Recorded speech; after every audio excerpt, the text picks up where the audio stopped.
10 विषय हिंदी, दिनांक 28/4/2020।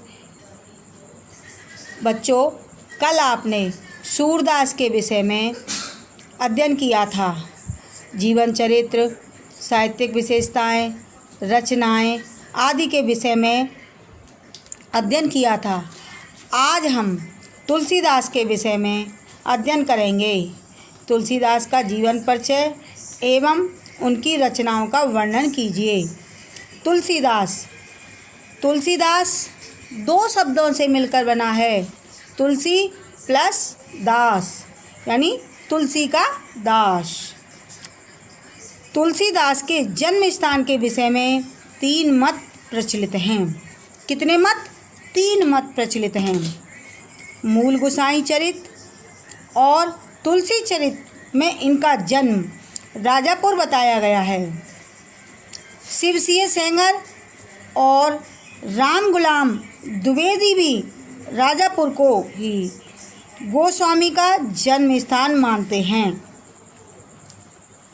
लाला सीताराम, गौरी शंकर द्विवेदी, राम नरेश त्रिपाठी तथा डॉक्टर रामदत्त भारद्वाज शोरों को तुलसीदास का जन्म स्थान मानते हैं।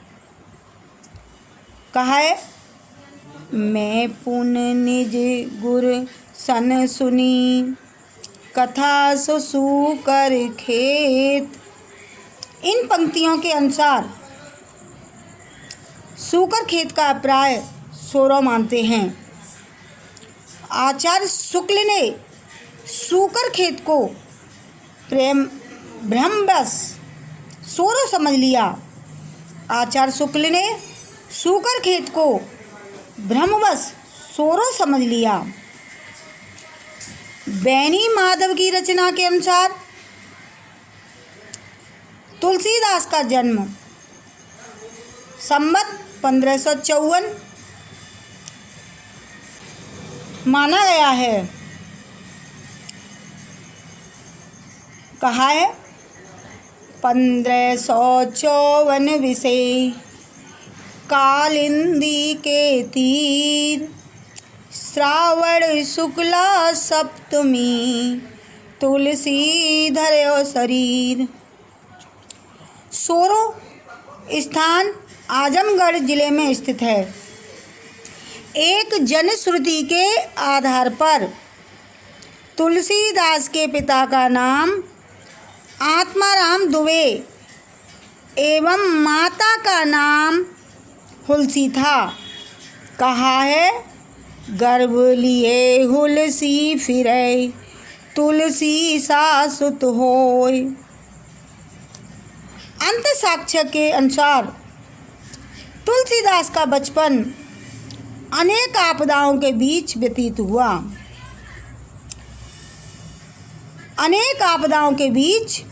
हुआ। कवितावली के अनुसार, मतु पिता जग जाय तज्यो विदहु, न लिख्यो कछु भाल भला है। अथवा, बारे तय ललात बिललात, द्वार द्वार दीन, चाहत हो चारि फल चार ही चनक को।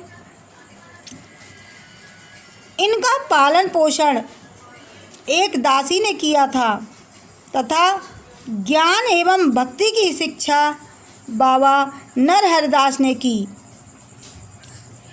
इन्हीं की कृपा से तुलसीदास वेद, वेदांग, दर्शन, इतिहास, पुराण आदि में निष्णात हो गए। इनका विवाह दीनबंधु पाठक की पुत्री रत्नावली के साथ हुआ था। अपनी रूपवती पत्नी के प्रति अत्यधिक आसक्त थे। उसके प्रेम में सब कुछ भूल बैठे। एक बार रत्नावली मायके चली गई तो ये आधी रात को नदी पार करके ससुराल पहुंच गए। रत्नावली ने इस मोह ममता की निंदा की और कहा, लाज न लागत आपको दौड़ऊ आयु साथ, धिक धिक ऐसे प्रेम को कहा कहो मैं नाथ। अस्त चर्म मह देह मम तामें ऐसी प्रीत, ऐसी जो श्री राम महे होत न तऊ भवभीत। इन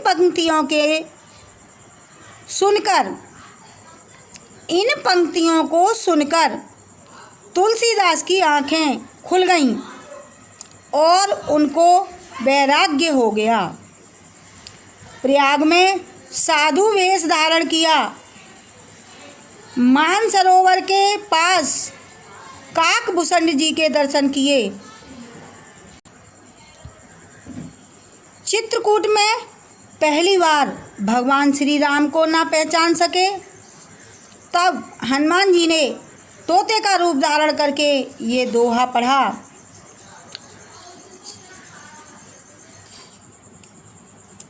चित्रकूट के घाट पर भई संतन की भीड़, तुलसीदास चंदन घिसैं तिलक देत रघुवीर।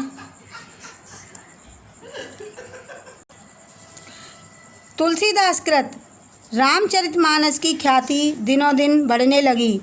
तब श्री मधुसूदन सरस्वती जी ने उसे देखकर उस पर सम्मति लिख दी।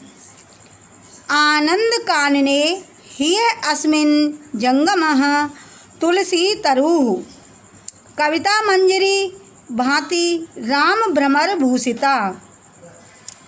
इस काशी रूपी आनंद कानन में तुलसीदास चलता फिरता तुलसी का पौधा है। उसकी कविता रूपी मंजरी बड़ी ही सुंदर है, जिस पर श्री राम रूपी भमरा सदा मंडराया करता है। तुलसीदास अपने जीवन के अंतिम दिनों में मुक्ति देने वाली काशी आ गए और राम राम कहते परमात्मा में विलीन हो गए। कहा भी है, संबत 1680 गंग के तीर, श्रावण कृष्णा तीज सन तुलसी तजो शरीर। तुलसीदास की कृतियाँ अर्थात रचनाएं। तुलसीदास की रचनाएं निम्नलिखित हैं। रामलला नहछू, वैराग्य संदीपनी, रामज्ञा प्रश्नावली, जानकी मंगल, पार्वती मंगल, दोहावली, कवितावली, रामचरितमानस, विनय पत्रिका, श्री कृष्ण गीतावली, बरवई रामायण, गीतावली आदि। शैली। रामचरितमानस में प्रबंधन शैली, विनय पत्रिका में मुक्तक शैली, दोहावली में साखी शैली का प्रयोग किया है। हिंदी साहित्य में स्थान। वास्तव में तुलसीदास हिंदी साहित्य की महान विभूति हैं। उन्होंने राम भक्ति की मंदाकिनी प्रभावित करके जन जन का जीवन कृतार्थ कर दिया है। इनके साहित्य में राम गुणगान, भक्ति भावना, समन्वय, शिवम की भावना आदि अनेक विशेष तुलसीदास को महाकवि के आसन पर प्रतिष्ठित करती हैं। महाकवि हरिऔध जी ने सत्य ही लिखा है, कविता करके तुलसी न लसे, कविता करके तुलसी न लसे, कविता लसी प तुलसी की कला।